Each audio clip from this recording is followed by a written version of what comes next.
rumah sakit gede banget ya. Rumah sakitnya lu luas dari lobi sana sampai saya berjalan dari lorong ke sini.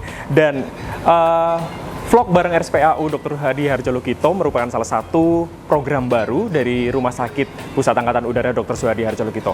Dan hari ini saya berkesempatan untuk bisa mengunjungi salah satu dokter hebat di RSPAU ini, yaitu yang bertugas di poli nyeri. Dan bagaimana poli nyeri yang katanya memang harus diwaspadai sejak dini, kita akan ngobrol, kita akan sharing terkait dengan penyakit atau bisa dikatakan nyeri yang bisa saja menyerang semua orang. Baik, kita akan menuju ke poli nyeri. Ikuti saya terus. Ya Sobat Harjo, kita sudah ada di gedung poli bedah terpadu, di mana narasumber kita, Dr. Joko, berpraktek di ruangan ini. Mari ikuti saya.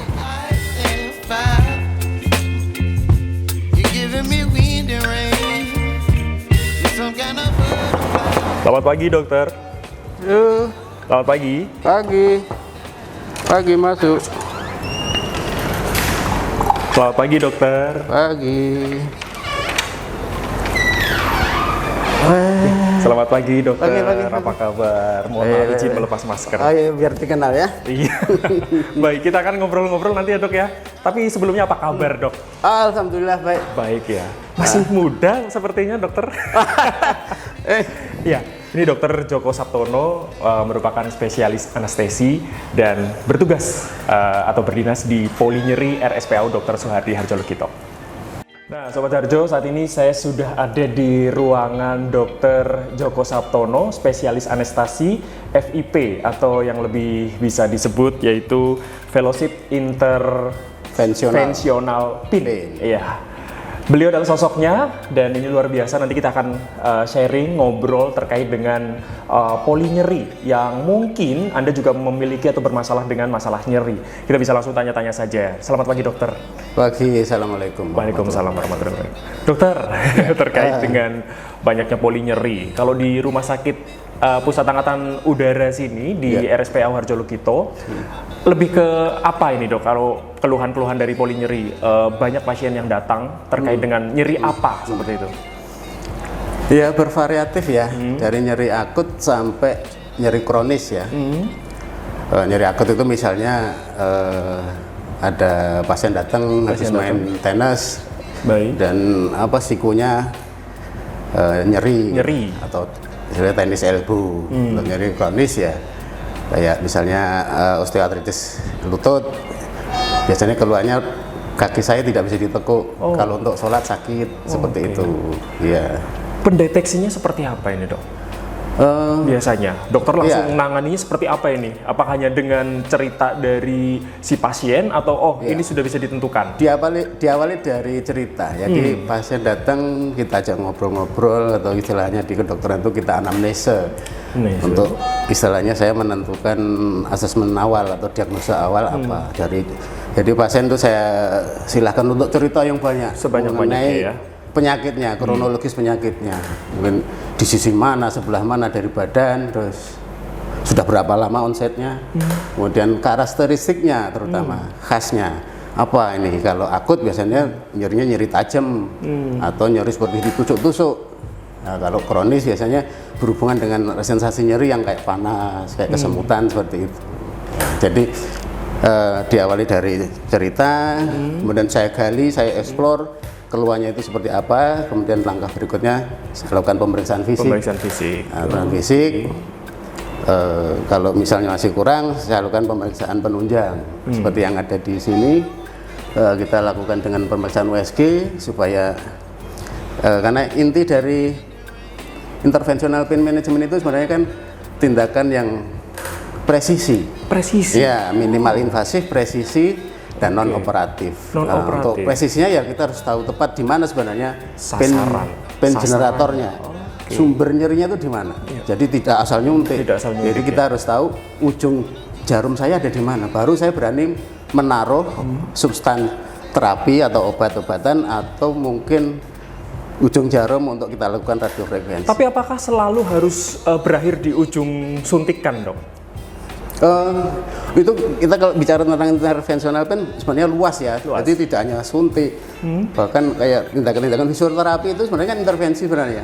Kita pijit itu pun sebenarnya intervensi kan. Oke. Nah, itu ya cuma untuk menentukan di mana sebenarnya pain generatornya kita harus misalnya pandai-pandai melakukan pemeriksaan fisik, kalau perlu pemeriksaan penunjang gitu.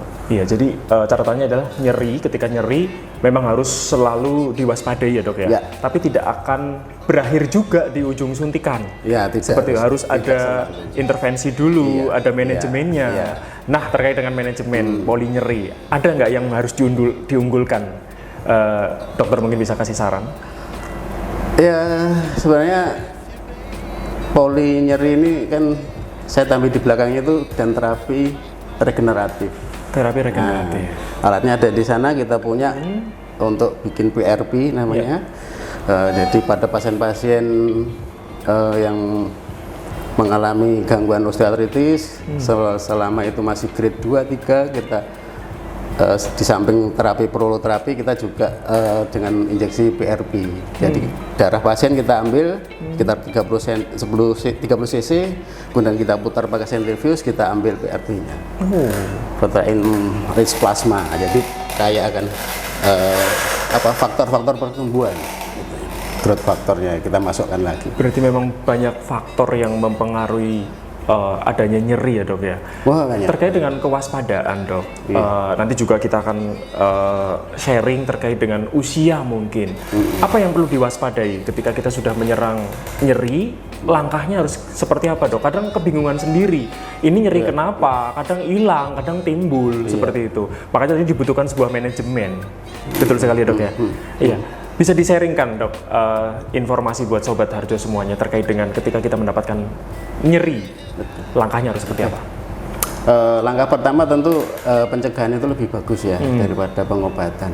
Kaitannya dengan usia ya, semakin banyak bertambah usia biasanya penyakit-penyakit degeneratif yang akan muncul. Hingga pencegahannya ya dari mulai gaya hidup kita juga harus bagus, makan minum teratur, berkualitas, bergizi, hidupnya pun juga harus berkualitas, olahraga juga perlu. Kemudian apabila ada sesuatu rasa nyeri, nyeri itu kan sebenarnya kayak warning system.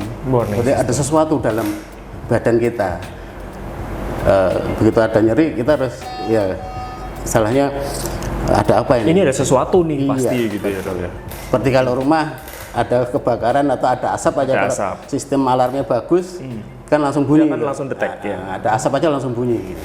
Bukan alarm yang dimatikan, tapi dicari di mana letaknya.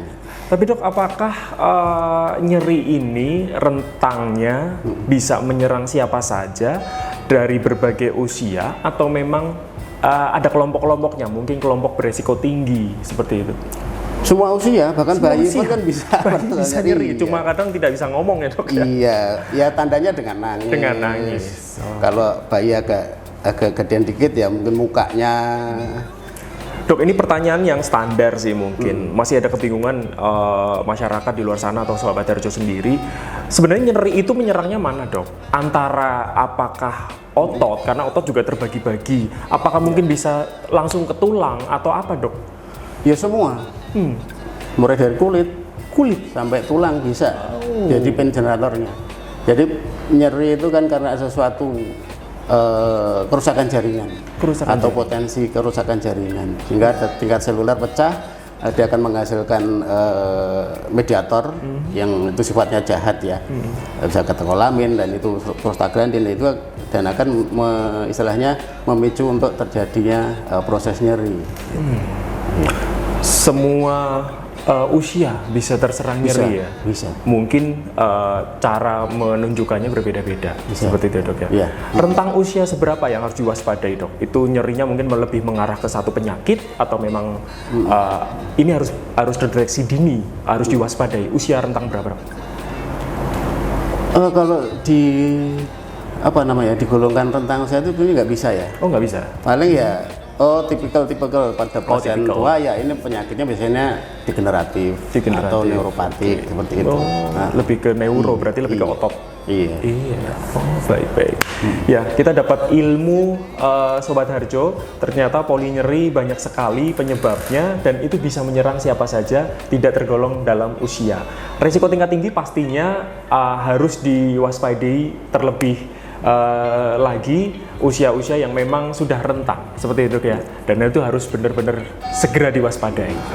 Ya dokter, saya ingin sih melihat bagaimana sih cara penanganan di poli nyeri ini, mungkin dari pasien datang sampai penanganan sampai pasien bisa dijelaskan terkait dengan nyerinya masuk dalam grade dan seperti bisa ditunjukkan dok? Oh bisa. Baik. Mungkin kemana dulu dok Jadi, ketika? Saya biasanya tidak membuat jarak dengan Tidak membuat pasien jarak ya, dengan seolah-olah pasien. Anda pasien, saya ini dokternya bukan. Tapi pasien itu langsung datang, saya dulu kan berdampingan seperti ini. Jadi ini hanya settingan Untuk pasien. Jadi ya fleksibel. Iya, Jadi pasien fleksibel, ya. saya duduk ke sini saja ngobrol biasa. Bahkan ada pasien yang minta, wah dok ini asik kalau sebenarnya ada kopinya. Oh, ada kopinya. Kafe ya dok ya. Jadi biar ada engage ya, ada kedekatan itu ya. Proses anamnese atau pasien itu menceritakan kondisinya, nyerinya, kronologi bagaimana di sini, kemudian salurkan pemeriksaan juga fisik sini kalau perlu, bahkan kita ajak untuk tiduran di Baringnya sini. tiduran untuk pemeriksaan. Ya, kemudian kalau saya rasa perlu pemeriksaan penunjang USG misalnya, ya saya USG. gunakan ini. Langsung. Ini monitor untuk saya. Ini monitor untuk pasiennya. Jadi pasiennya bisa melihat, oh ini problemnya ada di Langsung sini, ada di terconnect sini ini gitu ya, ya. dok ya. Terus kemudian kalau sudah saya tetapkan diagnosanya, kemudian perlu tindakan intervensional ya di sini juga. Jadi pasien bisa melihat ujung jarum saya di mana gitu. Karena dengan melihat ujung jarum lewat USG ini kita bisa menghindari yang namanya pembuluh darah, bahkan nerve atau saraf yang memang harusnya kita hindari untuk tertusuk, karena begitu tertusuk kita akan menciptakan masalah baru. Oh, menciptakan masalah baru. Fungsi ini Setuju saya itu. tujuannya untuk biar kita presisi. Oke, presisi itu ya. Jadi pasien antara dokter juga tercipta hubungan komunikasi ya. Jadi tidak ada dusta antara ada saya dua- dengan pasien. tidak ada gap juga. buktinya. Oh ini. Iya. Itu bisa langsung terimplementasi di layar, terlihat jelas. Oh, ketika ada penanganan, jadi memang bisa langsung terlihat seperti Betul, itu ya. betul. Dokter juga bisa langsung komunikasi gitu. Oh, bagian ini mungkin sakit dok saya gitu kan. Iya. Oh, oke. Dan selama tindakan pun untuk safety pasien kita monitor vital sign-nya, tensinya bagaimana, nadinya bagaimana, saturasinya bagaimana, dan juga ada oksigen juga. Jadi safety patient is first pertama. Safety fashion utama. is oke, agree saya itu masalah itu ya. Oke, baik itu jadi nanti ketika pasien juga langsung akan termonitor terkait dengan mungkin tiba-tiba dia ngedrop, Nah, itu HB, harus kita antisipasi. Antisipasi. Betul. Oke. Dan kalau misalnya kita mau lakukan tindakan injeksi PRP, apa itu dok? Bisa dijelasin? protein rich plasma. Oh, Jadi lebih plasma ke? kaya dan protein untuk terapi regeneratif. Oh, Atau apa namanya? Rehealing, remodeling. seperti itu. remodeling. Jadi pasien kita tidurkan di sini, kita ambil darahnya, sampel darahnya, kemudian kita putar di sini. Kita putar di sini, kita ambil PRP-nya, PRP-nya, kemudian hasilnya? kita injeksikan lagi ke pasien ke mana yang akan kita lakukan regeneratif. Oh, oke. Ini juga untuk recovery room juga. Recovery Misalnya room. tindakan yang banyak, misalnya kita suntik tempat yang banyak, kemudian kita observasi dulu di sini baru boleh pulang. Bisa dikatakan di sini ruangan untuk pasca setelah mendapatkan perawatan. Bisa. Oke. Coba kalau tindakan yang ringan misalnya langsung bisa pulang. Ya, baik dokter. Terima kasih sekali informasinya dokter. Poli nyeri luar biasa. Ada kedekatan juga dengan dokternya, jadi tidak ada gap gitu ya. Karena memang poli nyeri ini kalau bermasalah dengan nyeri pasti menggali dulu ya dok ya, riwayatnya. Dan hampir semua orang mesti merasakan nyeri. Pasti menyerah. Dan itu ada level-level yang sampai mengganggu, apa ya, menurunkan kualitas hidup.